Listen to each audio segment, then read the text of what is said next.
Hey, good morning, friends. Mark Holmes here with my buddy Cowboy Joe Boo, and as always, thank you guys for watching, commenting, and subscribing to the Joe Boo Sports Report. Without you guys, this literally does not work. Let's get open for business here, and let's wake up the football gods here on this Saturday morning. And I want to thank you guys again for all being here. Um, there's been some kind of a mess up with YouTube, and a lot of people are saying that they're not getting their notifications. So make sure that you've clicked on the notification bell for all notifications. There's a couple of different levels in there, so make sure that you've clicked it and make sure that you get them. And hopefully, this is just a little bug that YouTube is having that hopefully they get straightened out. Because if you want to make sure you get your news and updates on the Cowboys, I know I do post a lot of videos and things, but it's because there's always so much stuff going on with the Dallas Cowboys between injuries, between, uh, you know, everything. Jerry Jones is going to say something crazy like, I want Jamie Foxx to play me in the movies. You got to know what's going on with the Dallas Cowboys. And of course, when the talking heads throw shade against us. But here we are, 119 days away from Super Bowl Sunday. And it's week 5 already. The season just literally flies by. And I know a lot of people have been feeling down about the Dallas Cowboys and where we are after losing to New Orleans. It's amazing because everybody keeps talking and laughing and snickering. You lost to Teddy Bridgewater. Ha, you guys suck. Well, you know what? Teddy Bridgewater also beat Russell Wilson, somebody who's on pace to be the league MVP. Yeah, it's football. Anything can happen to you on any given Sunday. And I doubt that there's not going to be anybody that's undefeated. Maybe New England, because they're kind of different than everybody else. And I swear that Tom Brady and Bill Belichick have sold their soul to the devil. But other than that, I believe everybody else is going to have at least one or two or three or four or five, or the Redskin case, 16 losses. Um, that's just the nature of the beast. Now, this weekend, this is an important weekend because it's the Cowboys versus the Packers. This weekend is a chance for the Cowboys to set a tone or to be questioned completely. I always say if you don't know where you're coming from or where you've come from, you don't know where you're going. The Dallas Cowboys and the Green Bay Packers have had some incredible battles over the years, some heart wrenching losses. The Packers lead 19 to 17. They've met in the playoffs 8 times and they're 4-4. The amazing thing is the Cowboys first met them in 1960 and lost. They lost 6 games straight, including the Ice Bowl, which was deemed one of the greatest games in the history of the NFL. It is if you're a Packer fan. That game, though, I was 2 years old. I can't say I remember that game. I remember the clips from the game and things. I remember the Super Bowl for the Cowboys, Super Bowl 5. Um, that game was a heartbreaker. And it was that period that the Packers dominated the Dallas Cowboys. The Dallas Cowboys didn't get their first win against the Green Bay Packers until November 26, 1970, on Thanksgiving. And that year, the Cowboys went on to the Super Bowl and lost to the Colts. The next one they got was 8 years later, in 1978. And they went on Super Bowl 13, I think, against the Steelers, in which case they lost that one too. Well, at least they went to the Super Bowl. But something that's been interesting when you've looked at this series is domination from one team to the other. We know the Packers, of course, title town and everything else, and until 1970 hadn't lost to the Cowboys. But then the Cowboys started winning some of them, and the Packers didn't do quite as good. Of course, the Cowboys were going to 4 Super Bowls. Then you start looking at the 90s, and it was complete dominance of the Cowboys over the Packers.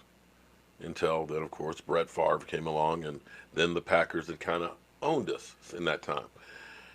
And Aaron Rodgers has owned us in that time. But one thing with the NFL that happens is things go through cycles. You end up getting a great quarterback and a great team and things like that, and you have a window of time. Unless you're New England, you end up then having to tear it down and start all over again. You look at the windows. You look at the Packers now. Yes, they're 3-1, but you don't look at them as the Packers that were, you know, 8, 9 years ago, where they had the incredible defense. Aaron Rodgers was young, or back a little further, that you had Brett Favre. That team had gotten old. The coaching had gotten stale. Now we have a rookie head coach and things. And I'm looking at Aaron Rodgers going downhill. You look at the Cowboys. The Cowboys for the 90s, they ended up trying to hold on for as long as possible for Emmett, for Michael Irvin, and Troy Aikman. And they never really rebuilt it. It was kind of like, we're hanging on. We're going to keep trying to get a few free agent pieces and things, and keep on going. And until Bill Parcells came through, and Bill Parcells ended up finding Jason Witten and DeMarcus Ware and Tony Romo and these guys. So then you got that new group. And that new group wasn't bad. And they kept trying to add pieces. They kept feeling like we're close. If we just go ahead and get, a T.O. or a Roy Williams, or, we get this guy and that guy, we'll have enough to go ahead and make a run. But it doesn't work that way. Teams that keep trying to hang on and just figuring we can get a couple pieces and make it, very rarely make it. It happens once in a while, but very rarely. What you honestly have to do is you got to deconstruct it and start all over. That's what happened in the 90s. The Cowboys, they kept trying to hold on to that 70s glory and everything. And Tom Landry had gotten old, had gotten stale, and the players just weren't there. We had to hit rock bottom and start all over. Now, Herschel Walker trade made all the difference in the world, but we had to get an influx of new talent. And once you did, you had that window open again, where we ended up going to those 3 Super Bowls in 4 years and winning 3 of them. That's where we are right now, I believe. Right now, you look at the parallels in history. The Packers, once a great team and everything else, they got old. Vince Lombardi went to the Redskins. That's enough to kill anybody. The team got old, and they had to start over again. Well, our team got old. And in 2015, we were forced to change because Tony Romo went out. And since 2015, that 2016 draft was the influx of all this new talent, all these young guys, all these young, hungry players that want to make their mark in the Cowboys legend. And I think going into this game, you're looking at 2 teams that are going in 2 opposite directions. I believe the Dallas Cowboys star is rising, and I think that this game is the game that will finally turn the torch and be the impetus for the Dallas Cowboys. Green Bay Packers, Aaron Rodgers is a bad man. He's a great quarterback, but he's on that tail end of his career where he cannot just will the team to win, that they need that influx of talent to rebuild. This game is going to tell us a whole lot this weekend. This game is the opportunity for the Dallas Cowboys to really turn everything around and say, we are one of the best teams in football. You can prove it. And I'm hoping that at home on this Sunday, because I've not enjoyed this week at all, I have been not only fighting off all the Eagle trolls out there that swear all of a sudden that they're a good team and that they're the best team in football, along with the talking heads out there that swear that the Eagles are great, best team in football. I've been dealing with Cowboy fans that are, wow, you guys, some of you are like a roller coaster ride. You are up here when we win, and you are down here when we lose. I really don't want to have another week of that. But that's why we play the games, because you never know from one week to the next who's going to be a winner and who's going to be a loser. That being said, I got to go hit E2 Blue's house, drop off a cabinet, and go look at this bathroom that we're about to rip up and things. So, as always, I got my day job. Hopefully, again, make sure you guys hit the notification button. YouTube, I think, is going through some changes and stuff because even talking to my man, Philly 500, he said that, some people's have been unsubscribed to channels and things like that by YouTube and things. So just double check on that, and hopefully the notifications will start working again.